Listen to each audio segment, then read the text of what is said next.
Welcome back to Sara Gonzales Unfiltered. Were you jamming out to the intro music like I was?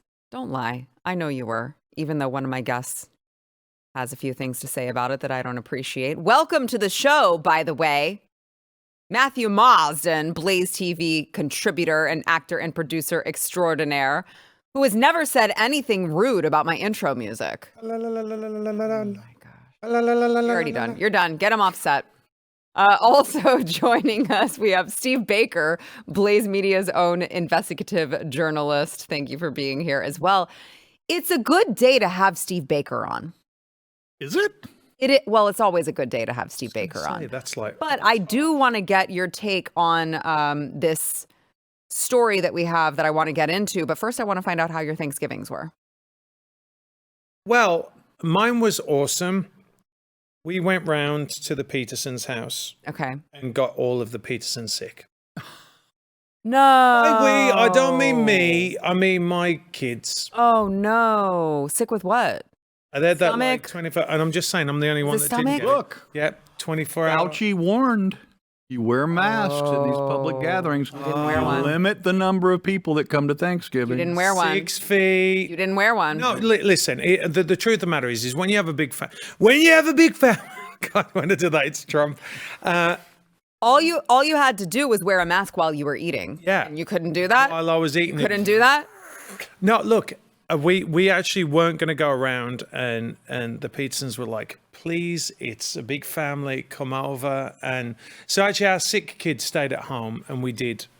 Did they? Yeah, they did. Yeah. Okay. Well, no, our sick kid did stay at home, and then, but look, it wasn't us, okay? Yeah, right. But it was great apart from that. Good. How about you? How was yours, Sarah? It was good. Mine was good. Our teams won. I'm sorry. What is this blanket? What is this blanket that I have here today? Put it upside down, Sarah. I didn't. I almost did, but I didn't. Oh, look at that. We'll see you, Georgia. Is that A&M? Okay, you're like doubly banned from my show. Steve, how was your thing? Shut up. Steve, how was your Thanksgiving? It was Okay, great. good. 4 days in Louisiana, all you do is eat. And Oh, yeah. that's why I'm wearing the slimming black today. A little bit loose-fitting clothing from all of us today. So, I was like, gosh, what are we going to talk about on the show on Monday? It's been a little bit slow. And then yesterday, a bombshell was dropped on us. So, Joe Biden ending his presidency with a bang, I would say, in, I think, trying to compete for the title of worst president of all time in America. It really feels like he is just really, really trying to just double down, triple down on all of the decisions that have been controversial, questionable, or of course turned out hurting America. And I just want to let's just go back really quickly. Okay. Let's just talk about just in the last year alone.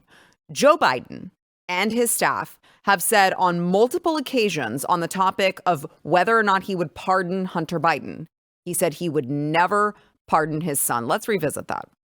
Your son Hunter is on trial, and I know that you cannot speak about an ongoing federal prosecution. But let me ask you, will you accept the jury's outcome, their verdict, no matter what it is? Yes. And have you ruled out a pardon for your son? Yes. Second one, will the president pardon or commute his son if he's convicted? So I've answered this question before. It was asked of me not too long ago, a couple of weeks ago, and I was very clear, and I said no.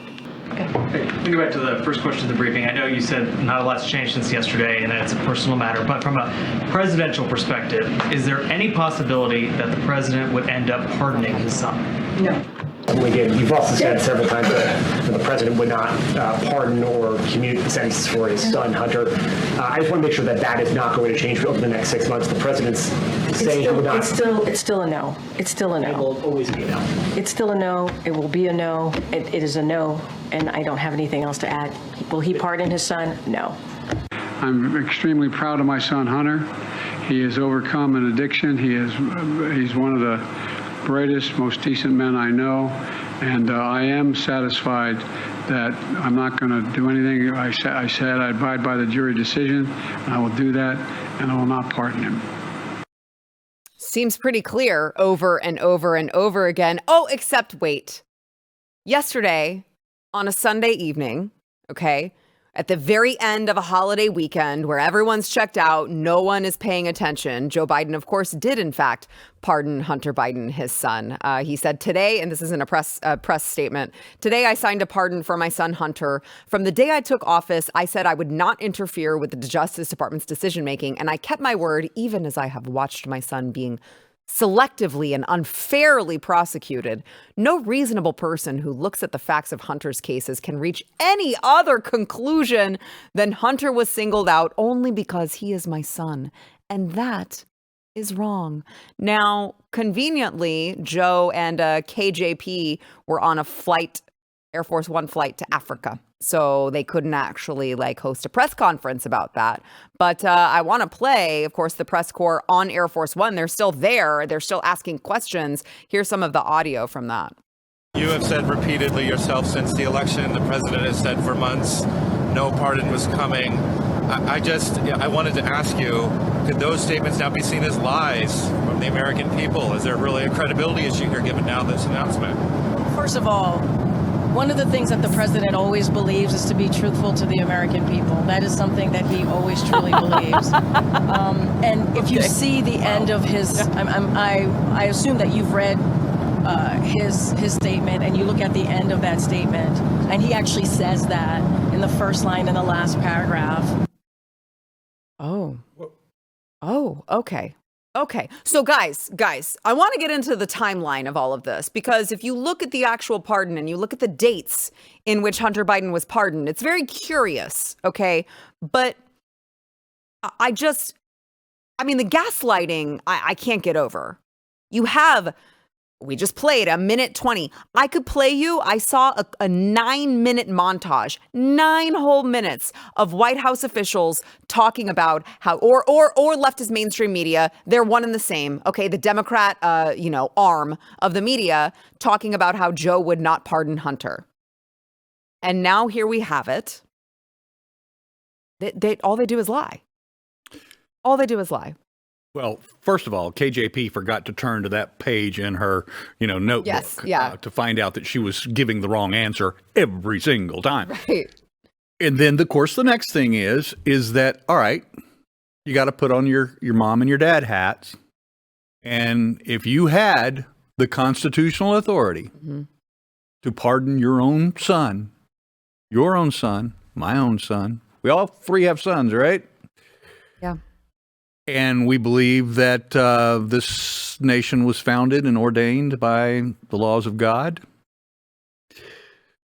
What would you do? I've thought this through deeply. Yeah. I would have a very difficult time, first of all, not pardoning my son for virtue. There's probably maybe only a couple of things that I don't think I could explain away to the nation if I was in that position. But I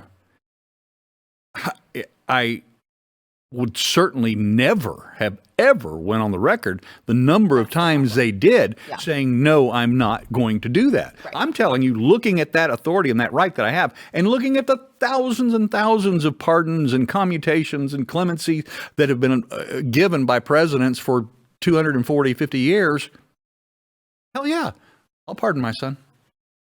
Maybe, but except for a couple of things. But he wasn't charged with those couple of things that I might not, might hold back on. Would you pardon your son? I think you have to take it back a little bit further than that, because what you have to do is you have to look at what a father Joe Biden was and what kind of a son Hunter Biden is. That's really, really important when you're looking at this, because you've got a corrupt person who's been in government for 50 years or 40 years, however long he's been in. He was the youngest senator right to go in, and he's been in there all that time, which is absolutely an argument for term limits, right? Which is unbelievable to me. It's just unbelievable that someone could make millions and millions of dollars being a public servant. It's staggering. So let's put that to one side. Now, I had a conversation with my friend Tim Clemente about this today, that you have to look at the behavior of the father up until this point as the father of a son. Right. So you can't say, well, would I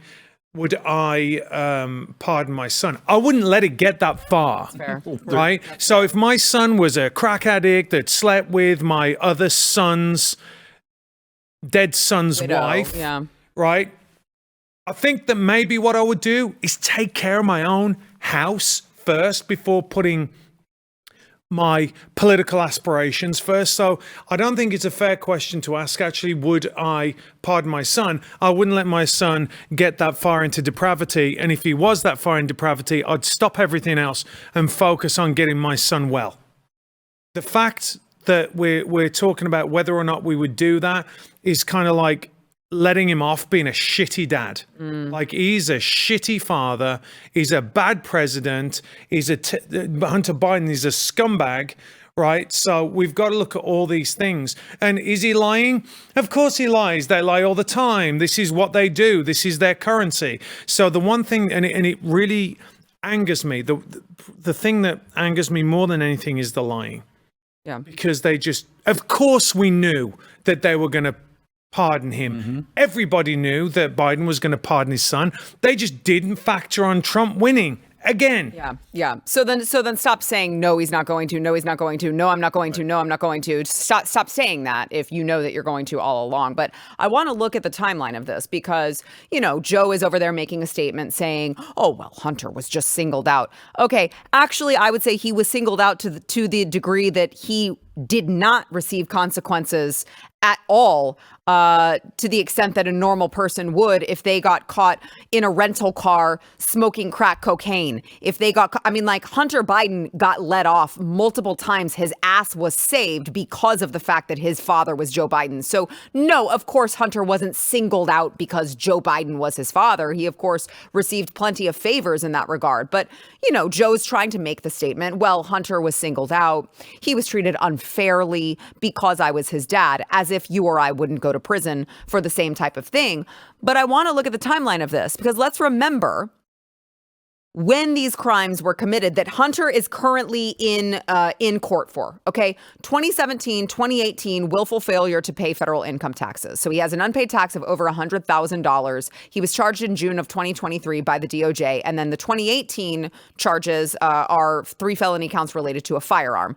He made false statements on the firearm purchase form, which, by the way, remember, these people are all about gun control. These people are all about making sure everyone follows the rules, and they want to add more rules for them to not follow. And at the end of the day, Joe Biden actually doesn't care at all about gun control. Joe Biden actually doesn't care at all about making sure that the right people are the only ones that receive guns and guns don't fall in the hands of the wrong people. He actually doesn't care about this because, as you see, making false statements related to information required to be kept by a federally licensed firearms dealer, possession of a firearm by a prohibited person, which is, of course, a drug user because he's a crack addict. And so this was Hunter Biden. This was what he was charged in September of 2023 by the DOJ. But you'll notice that in the pardon, he extends from January 1st, 2014 through December 1st, 2024. Well, what happened in 2014, guys? Hunter Biden joined the board of Burisma, where he earned $50,000 a month. And of course, his role was related to, they said, corporate governance and legal compliance. And this was at the same time that as vice president, Joe Biden took the lead on United States-Ukraine policy, where in fact he pressured Ukraine to fire their prosecutor general, Viktor Shokin. He said, this guy is not combating corruption. And curiously enough, after he bragged about putting pressure on Ukraine to fire this guy. And curiously enough, after they fired him, Ukraine received a $1 billion loan from the United States. And let's just have a little flashback here at Joe Biden bragging about firing this guy. Watch. Well, I was, not but it just happened to be, that was the assignment I got. I got all the good ones. So I got Ukraine. And I remember going over convincing our team, or others, to convincing us that we should be providing for loan guarantees. And I went over for, I guess, the 12th, 13th time to Kyiv, and I was supposed to announce that there was another $1 billion loan guarantee.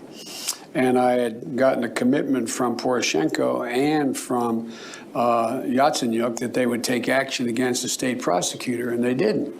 So they said they were walking out to press conference. I said, no, I said, I'm not going to, or we're not going to give you the $1 billion.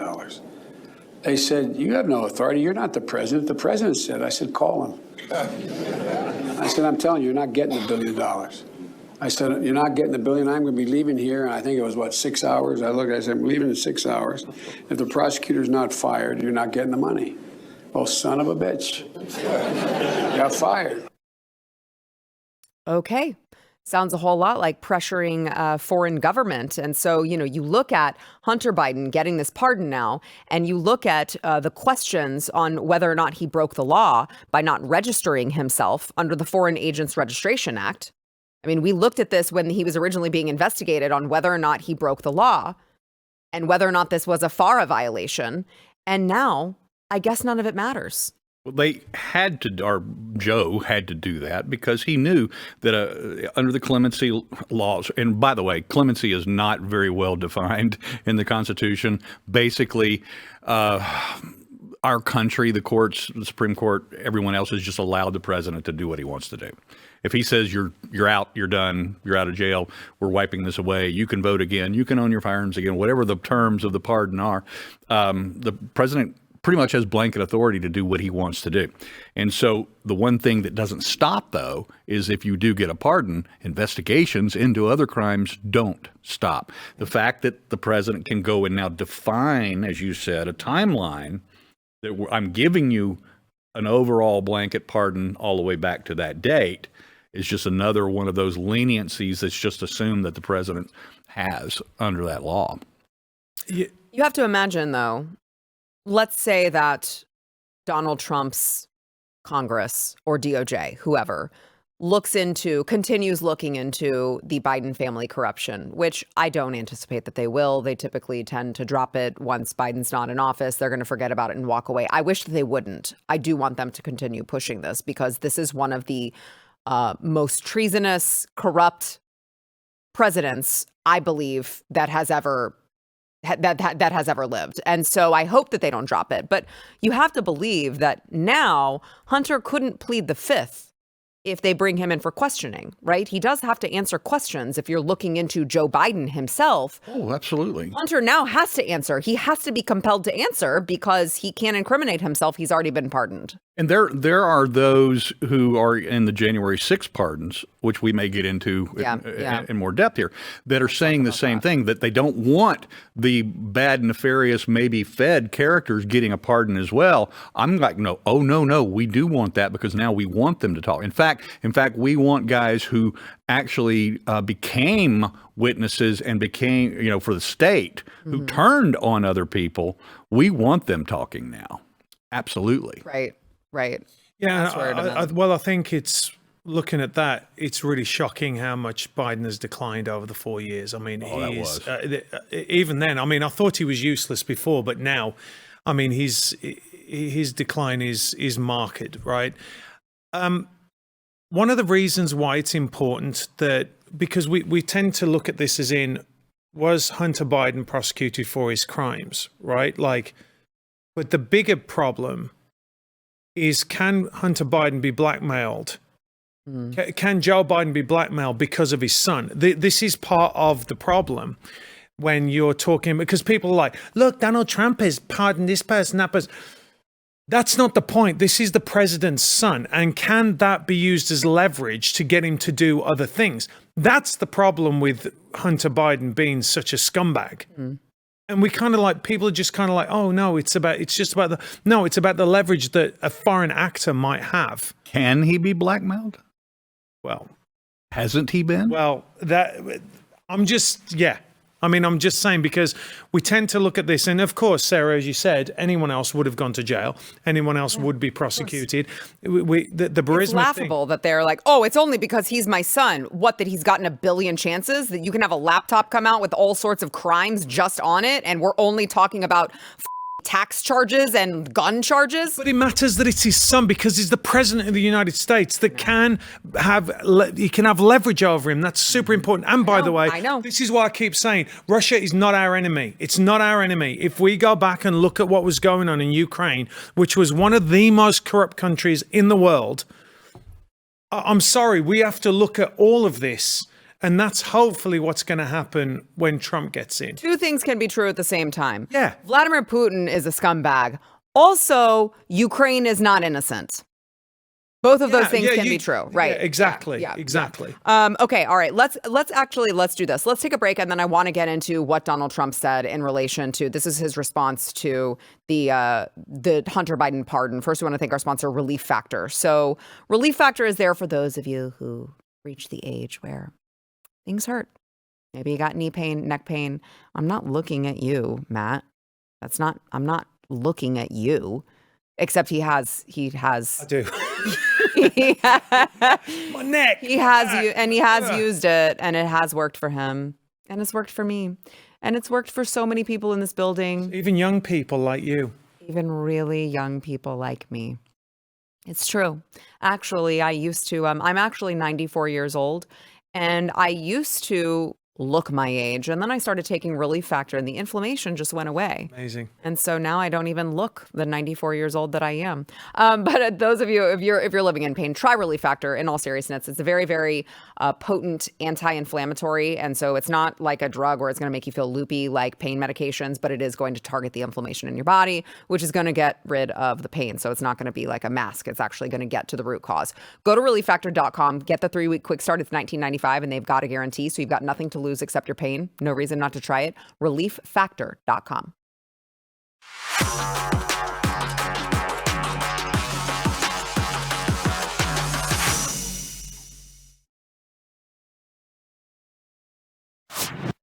Now, I mentioned that it was a great day for Steve Baker to be on.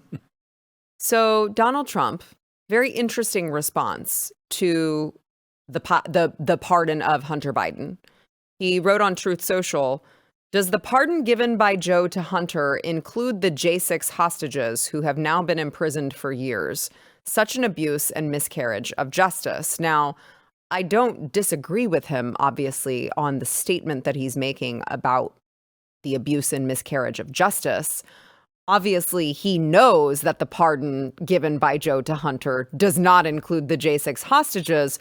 So it's a very interesting time to be bringing J6ers into the equation, obviously hinting at a pardon being extended to January 6ers. Have you heard anything, Steve? Being, of course, our own January 6er. Have you heard anything on this, or what are your thoughts on him just randomly saying that? Actually, this was very encouraging to the J6 community at large, because this was the first time he's made a comment about his campaign promises post-election. And there was an event at Mar-a-Lago where he, when he was DJing his own, event, that he pulled up the J6 song and opened the event, or opened his DJing session with that song. And everyone took that as a signal to the community that I'm thinking about you. But this was the first time he said something. Then when you start going in and you parsing out the words, the hostages, well, actually, I'm okay with him using the word hostage, even though technically it's not accurate that everybody's been in jail for 4 years. It's not accurate that hundreds have been in jail for 4 years. Hundreds have been in jail for periods of time, some for weekend stints, some for 2 months, some for 22 years. But we've all been a hostage to the process. I've been a hostage to the process for 3.5 years. And I say this, and I'll look into the camera and I'll say this to all of the rest of the J6 community who has a problem with the fact that I haven't been treated as harshly as you have, or you are jealous because I have a larger platform than you have to talk about this, or because I've gotten more attention maybe as a result of the platform that I have. It's not because I don't think about you. It's not because I'm not working behind the scenes to help you. You have no idea at what level we have gone to work on behalf of the J6 community, all the way up to face with Speaker Johnson and inside the legal team of President-elect Trump. So we are working towards this process.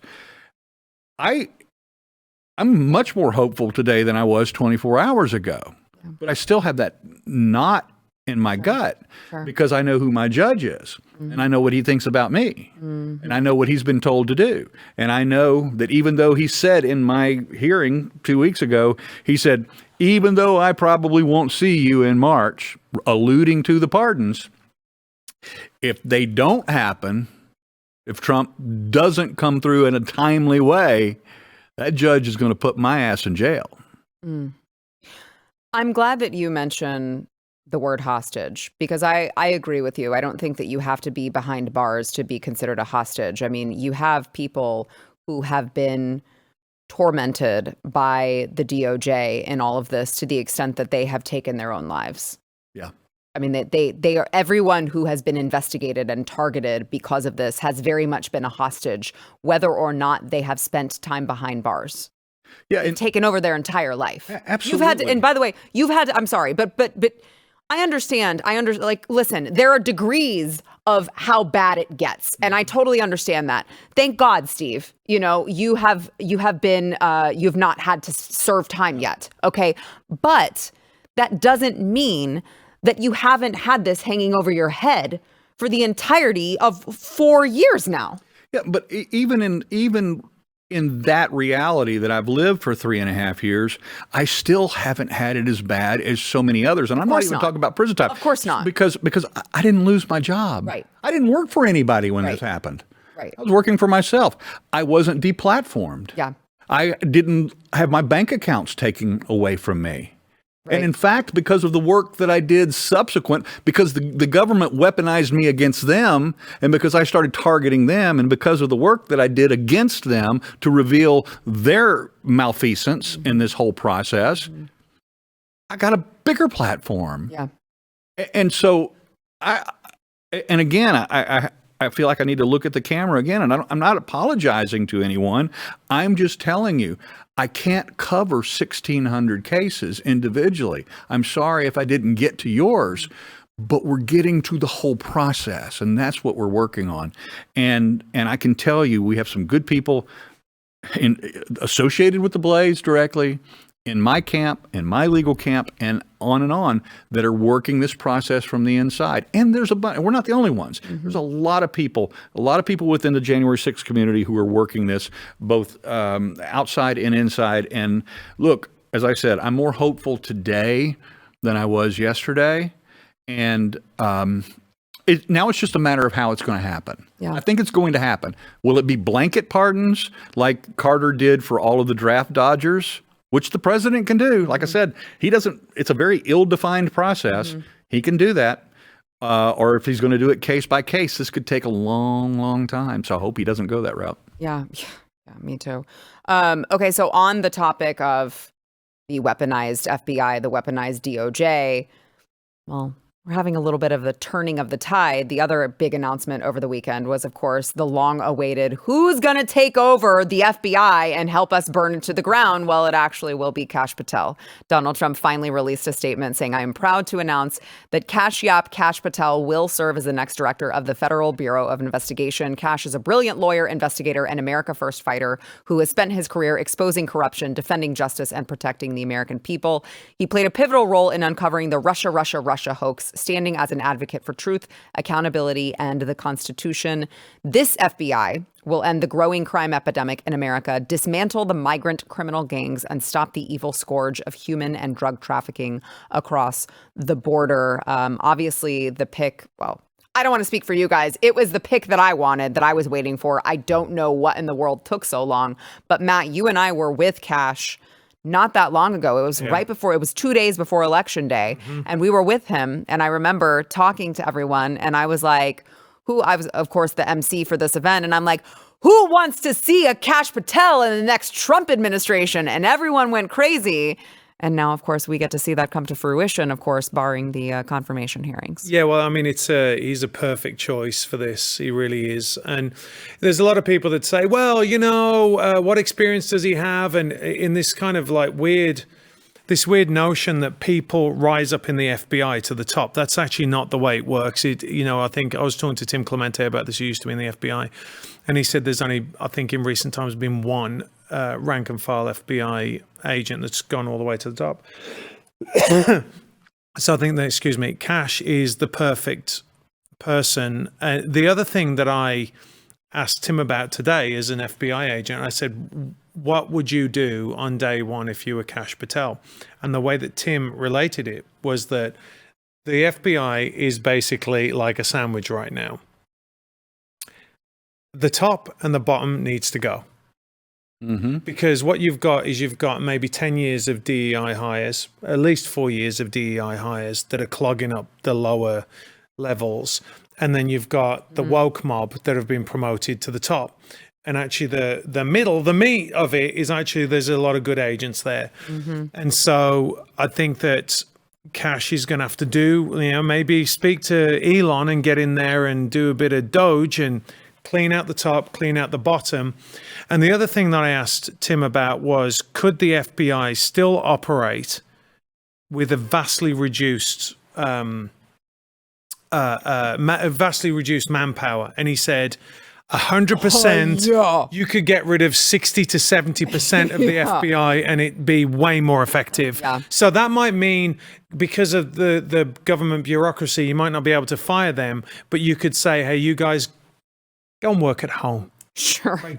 You go work at home and get them out the way, and that would free up Kash. And he also said, by the way, to move the FBI from DC out to somewhere else. And I know a lot of people are like, hang on a minute, I don't want them coming into, Kansas, for example. But he said that would absolutely be the best thing to happen to the FBI. Mm-hmm. So it's incredibly positive.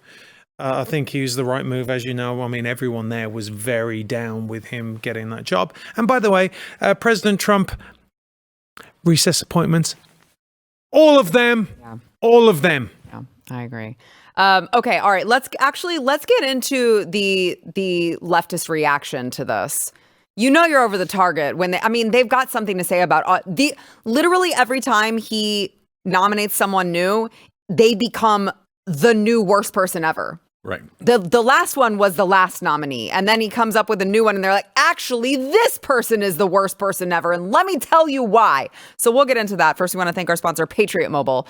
So Patriot, I love Glenn and Jenny Story are two of my very favorite people in the entire world. You spent time with them, Matt. They're awesome. They're awesome. Some of the greatest patriots I've ever met in my entire life. And their entire reason for founding Patriot Mobile is Americans are so tired of giving their money to a company that they know actually hates them. When you're conservative, there are a lot of places where you feel like you have to do that because you have no other choice. That's not the case with Big Mobile, okay? All these other big mobile companies, they are going to take a portion of your money and they're going to give it to, transing the kids and trying to take your guns away and abortion and all of these other things. But Patriot Mobile are really putting their money where their mouth is. They're America's only Christian conservative wireless provider. Odds are, if you go to their website, you're going to actually save money on the plan, and they have the same nationwide coverage that you are accustomed to. You don't have to sign a contract. You can get same number, get a new one, same phone, get a new one, set it up however you'd like it. Just make sure that you go to Patriot Mobile's website, go check them out. Like I said, odds are you're going to save money, so there's no reason not to check them out. PatriotMobile.com/Sarah. You'll get a free month right now when you use the offer code Sarah. That is PatriotMobile.com/Sarah.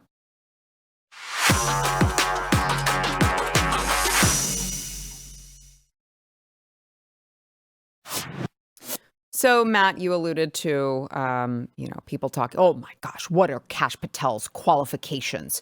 He's not like a deputy director of the FBI. He's not. Well, yeah, that's kind of the point. But Jill, let's just play the game for a second, okay? Oh my gosh, Kash Patel isn't qualified. I want to play former deputy director of the FBI, Andrew McCabe, who had these remarks on Kash. Now, before I play them, I do want to remind you, Andrew McCabe was, of course, the one to sign off on the phony FISA warrant to surveil Donald Trump's advisor, Carter Page, during, of course, the Trump campaign. But for some reason, someone still thinks that he's some sort of an arbiter of truth here. Let's listen to a good old Andy McCabe. Andrew, I just want to start first with you and just get your reaction to this news tonight. Yeah, well, it's a terrible development for the men and women of the FBI and also for the nation that depends on a highly functioning, professional, independent Federal Bureau of Investigation. The fact that Kash Patel is profoundly unqualified for this job is not even a matter for debate. Oh, okay. So I think what we should should really be thinking about right now is what does this signal in terms of Donald Trump's intent for the FBI? Yeah. The installation or the nomination, I guess we should say at this point, of Burn Kash it down, Patel as FBI bitch. director can only possibly be a plan to disrupt, to dismantle, to distract the FBI, and to possibly use it as a tool for the president's harder, baby, harder agenda. Injected into my veins like I'm Hunter Biden.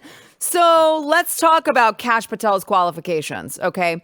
He was chief of staff to the DOD. He was deputy assistant to Donald Trump. He was deputy director of national intelligence. He oversaw all 17 intelligence community agencies. He led Donald Trump's counterterrorism mission as deputy assistant to the president on National Security Council. I'll keep going. I'm just wondering if you guys think that this is a totally unqualified person. National Security Advisor and senior counsel for the House Permanent Select Committee on Intelligence. And of course, national security prosecutor at the DOJ. Oh, under Obama. But other than that, he has absolutely no qualifications. And of course, Andrew McCabe is here to tell you that there's no debate.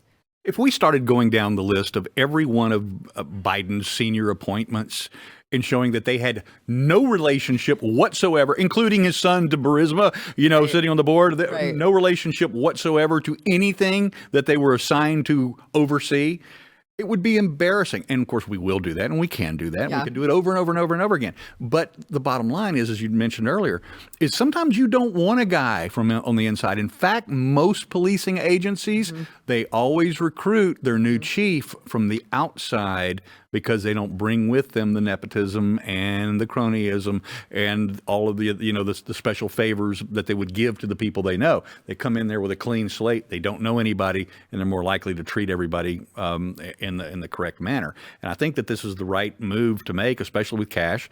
The fact that my group of suspendables, of which I'm an honorary member, are all excited and ecstatic about this says a lot to me. Yeah. And it took me a while. Glenn introduced me to Kash here in the building last year. Said you guys need to talk, and we did. And so I'm ready. Let's do it. And if he is going to go in there with a wrecking ball, and he's going to be disruptive, and he's going to be dismissive of the norms of which that agency is operating on, do it, Kash. Take them out.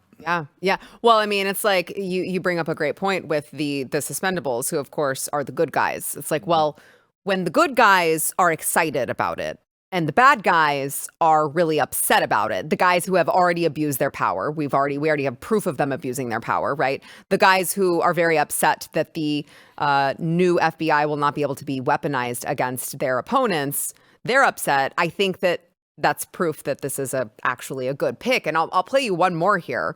This is Jamie Raskin, Representative Jamie Raskin, who you guys are going to love. This actually is very funny to me because Jamie Raskin is here to tell you that there is no proof that there is any political bias within the FBI ranks. Okay, watch.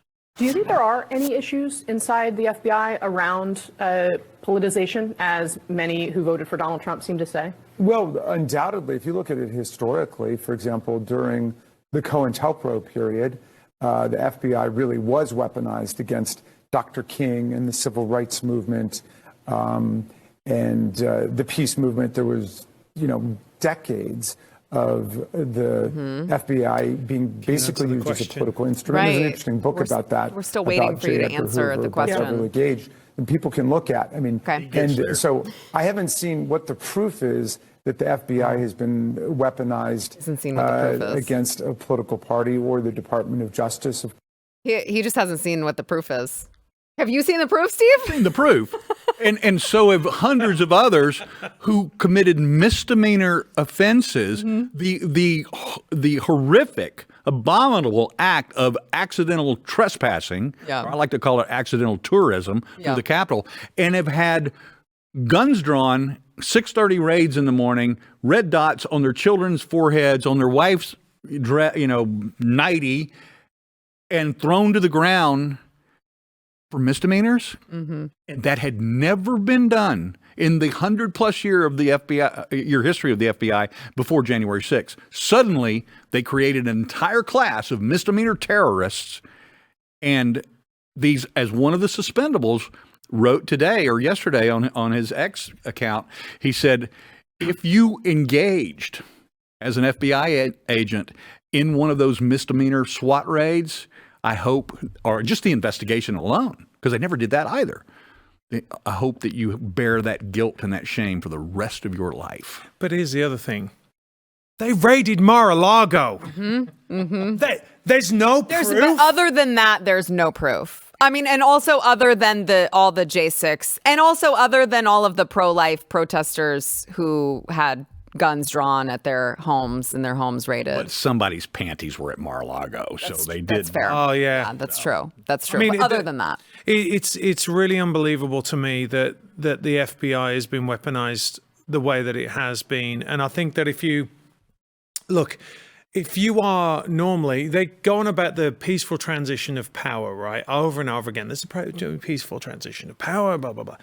Well, there's also this thing that you don't shit on your boss, or you don't shit on the next person to come into a position that you were in before, right? I mean, that's like an unwritten rule, right? If you're Tim Cook, you don't turn around and blast the guy that was before you, regardless of whether or not he did a good job. You're meant to be above that. And so what I think right now, as I said, we've got the sandwich, right? We've got the sandwich. We've got all of his buddies that are up there. We've got this like nice little country club that's going on there at the top of the FBI, and all the underlings that they brought in, that he's going to have to explain why they're going to get rid of all these people and the crap that's going to come out eventually, hopefully. So let's just remember this. It's like when we talk about other people, let's face it, in the conservative space, we know them. Right. We know a lot of them. So we're more careful about what we say. Yeah. Yeah. Let's be honest. I mean, we'll call them out as well, but we're more careful. He's talking about all of his buddies in there and all the people that came after him and all the people that he promoted.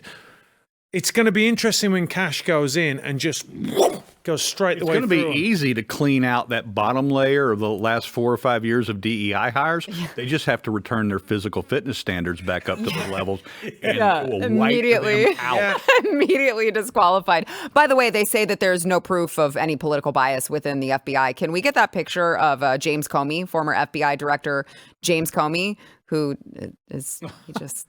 No bias at all. Yeah, no bias at all. Just the Biden-Harris 2020 shirt and, don't forget the coffee mug. But other than that, there's no proof of political bias within the FBI, okay? All right, we've got to take a quick break. We'll be right back.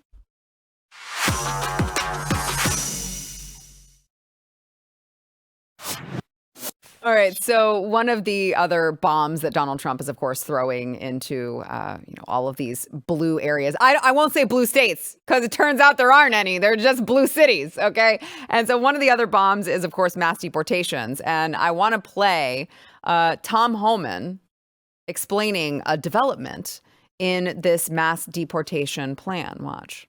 The Democratic mayor in New York, Eric Adams, a former cop, is ready to work with you. I hope so, because I've just been notified he wants to sit down and meet with me. I'm willing to meet with him. I'm willing to meet with anybody to help make their community safer. Because, again, prioritization out of the gate is public safety threats. Work with us on that. It makes your community safer. It keeps my officers safe. It keeps the community safe. Let's work together and get this done. When's that meeting happen? I haven't responded yet, but I'll respond this week. Okay, we'll be in touch with you and him. So border czar Tom Homan says New York City Mayor Eric Adams has already asked to meet with him. And by the way, I did also read that New York Governor Kathy Hochul has also signaled that she will be helping with mass deportations as well from her state. Fancy that. Well, Pierre Trudeau went to Mar-a-Lago. Come on. I mean, everybody's worried. Even across borders, like going, we better go make nice with this guy. I know. We love to see it. As much as we're a sanctuary city. We're not cooperating with law enforcement. All it takes is a little bit of law and order. That's all it takes. All it takes is a little bit of stability, of organization, of an actual leader, of strength, of a showing of strength. And they're like, okay, all right. All right, I give. I don't want you showing up in my city. Fine. Go ahead. Fine. Just take them. We didn't even really like them anyway. We just said we liked them because we thought it made us look good. And then you brought all the brown people here and we don't really want them here anyway. Yeah, the point is, it's like, we are a sanctuary city as long as nobody comes to the sanctuary city. Yes, it's like, when they do... It's easy. Gotta go. It's easy for you guys to be a sanctuary city when you're all the way up there in New York. It's really easy until we started sending them to you. And now all of a sudden they're like, oh. And it's a major problem that they're having massive spikes in crime up there. The homelessness is crazy. And finally, people are going, hang on a minute. And like we said before, once you start cleaning this up and you start saying, we're not allowing this anymore, where are they going to go? They're going to go to New York. They're going to go to LA. They're going to go to Denver. Yep. I'm sorry, you built it, so you're going to get it now. By the way, New York City already has 759,000 illegal immigrants, 58,000, almost 59,000 of them have criminal convictions or pending charges as of November 17th. But other than that, they're just really good people in search of a better life. But here's the thing. I'm going to say this once and for all. If you crossed the border illegally, you committed a crime. You're already a criminal. See ya, you're a criminal. That's it. Right. That's it. So when people are like, well, they know. Listen, you're the J6s. You're the immigrant. I'm the immigrant. I'm in the immigration person, right? I would absolutely volunteer to go and work with them to get these people out, right? Yeah. Because it means you've got to make coming to America feel special, because it is. You can't just be just something you do and get away with it and then abuse the good nature of the American people. Mm-hmm. It's got to end. You may not have noticed this, but Matt's been pounding on the table a lot today. My mic's just jumping all over the place. Well, but it's so exciting. It's so exciting that we're going to get our country back, right? It's so great. And Homan, look at him. He's like, I am not taking any shit from nobody. Love that the guy dude so much. Is awesome. So great. He's so great. Well, of course, the Bidens, one of their final things that I mentioned at the beginning, that he's just like trying to become the worst president ever, is making it easier for illegal immigrants to come through, because now they don't have to do an in-person check-in with CBP. They can just check in on the app. So that you don't even have to show that you are who you say you are. You just hit a little button on the app and you're in, and you just check in electronically. But one of the other things I want to do really quickly is look at one last way that they are trying to go down as the worst administration in history. Let's look at the Christmas decorations that Joe Biden put up this year. Have you ever seen anything so tacky in your life? In your life, have you ever? They are the worst at all of this, including Christmas decorations. You had one freaking job. And by the way, as a reminder, let's look at the White House Christmas under Melania. Oh, yeah. Need I say more? She's classy though, right? Need I say more? Don't worry, America. You're going to get that back. We're going to get that back real soon. We're going to start saying Merry Christmas again. I know, we never stopped. We're going to say Merry Christmas again, and your White House decorations are going to be classy.